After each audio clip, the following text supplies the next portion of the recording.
Yes, Mr. Chair. Ganun lang siguro kasi excited lang ako. First time ako naka-appear ng Senate. But walang personalan yan. It has nothing to do with you, pati yung character ko. Yung boses ko lang kasi excited. But if we are offended by the demeanor, then mag-change gear ako. I'll try to do it with moderation. Salamat kaayo, Mr. Continue, ma'am. Chair. Continue. Salamat kaayo, Mr. Chair. At saka, Hindi, sandali, ma'am. Mr. Ganito, Chair. and I'm addressing lahat kayo. Taga-probinsya po ako. Hindi ninyo pwede akong masumo na papaulit-ulit. Pag ginawa ninyo yan, isnabin ko kayo. Wala akong pera. I am not that rich na mag-travel dito sa aeroplano. Mahal yan. I am, nabubuhay ako sa retirement pay ko. So, pati itong pamasahe ko, retirement pay ko yan. Wala akong negosyo ever since. Gobyerno lang ako. I have been an employee of government ever since. Kaya, I do not have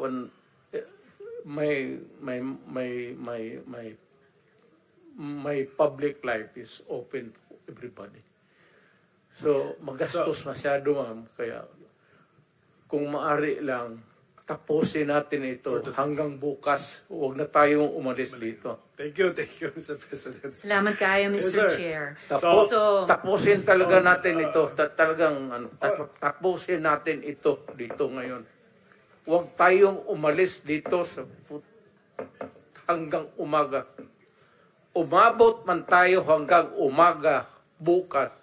Huwag tayong umalis dito. Tapusin natin dito.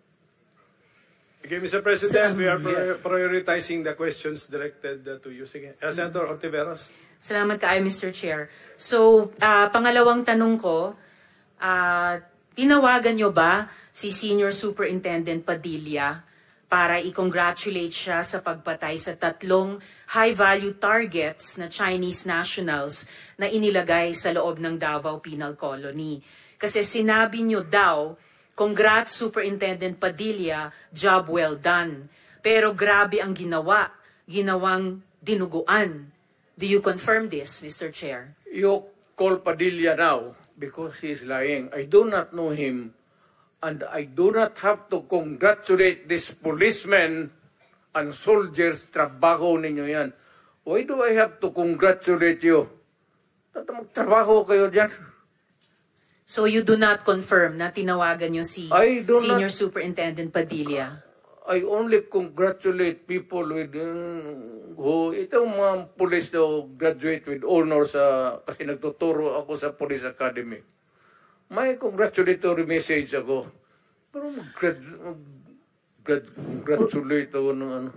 Well, Mr. Chair, of course, absolutely hindi naman natin kailangan investigate yung graduating with honors sa academy. Pero yung EJ case sa war on drugs, kailangan talagang kaya natin ini-investiga. Kaya ma'am, huwag tayong umalis dito sa kwartong ito hanggang matapos ang gusto ninyong kunin sa akin.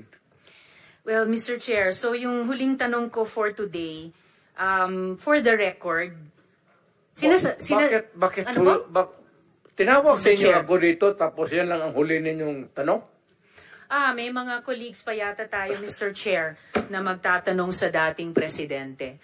So, for the record, sinasabi nyo ba na ang mga drug users at drug criminals ay dinideserve nilang mamatay na lang kaysa pumunta sa jail? O para i-paraphrase ko si Patricia Evangelista, do some people need killing, Mr. Duterte? Ma'am, presidente ako. Nagagastos ako sa gobyerno. Bakit ako magbubuhay sa mga putang inang yan? Kung yung pera na ipapakain ko dyan sa preso, ibigay ko na lang doon sa mga tao dyan sa walang bigat. So mas okay walang pong trabaho. patayin sila kaysa ipreso Wala akong pakialam sila? dyan sa kriminal, ma'am. So, thank you for making that of Kung record. alam sa kriminal kung saan silang impernong gusto nilang pumunta. Well, Mr. Chair, for the record, You make your own history in this planet. yes, Yun Mr. Chair. ang gusto nilang mangyari.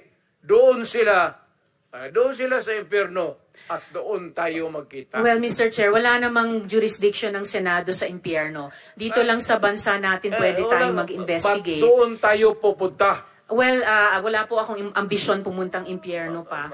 Pero Mr. Chair, ang hirain punto kita, lang ma'am. nito, ang punto lang nito ay nung magsisimula ang anumang police operations, drug-related police operations, supposed to be at sinabi ng mga resource persons, merong pong manual of operations, merong continuum of force sa pag-enforce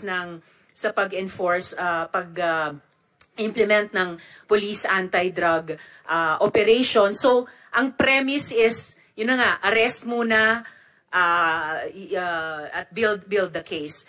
Well, Mr. Chair, no, as a final word, I hope and I imagine that the Department of Justice is watching dahil ang daming admissions ng dating presidente involving criminal acts. Salamat kayo. Kasaysayan na lang po maghuhusga. Salamat kayo, Mr. Chair. Thank you, Senator. Mr. Chair. Yes, go ahead, Mr. President. Nagtataka ako hanggang ngayon ang Justice Department hindi pa nag-file ng kaso hanggang ngayon. Katagal lang.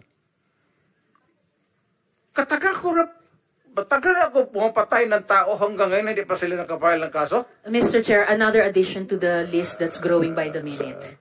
Okay, for the record, Mr. President. Mr. President, for the record, kasi may nagtanong din sa akin Huwag na tayo magdrama dito. Tapusin na natin itong istorya nito dito sa Pilipinas. For the record, Mr. President, Kasi naawa ako dito sa mga pulis. Sa totoo lang, naawa ako sa mga pulis, pati sundalo. Kaya ako, akin mind and mind alone. Pag nag-inutusan ko ito, mag-operate itong mga buang na ito, kung anong mangyari, akin yan. I'm emotional because I've been longing to state this particular sentiment.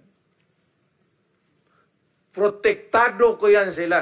Basta in the fulfillment of duty, Mr. Senator, yan sila, naging chief of police yan.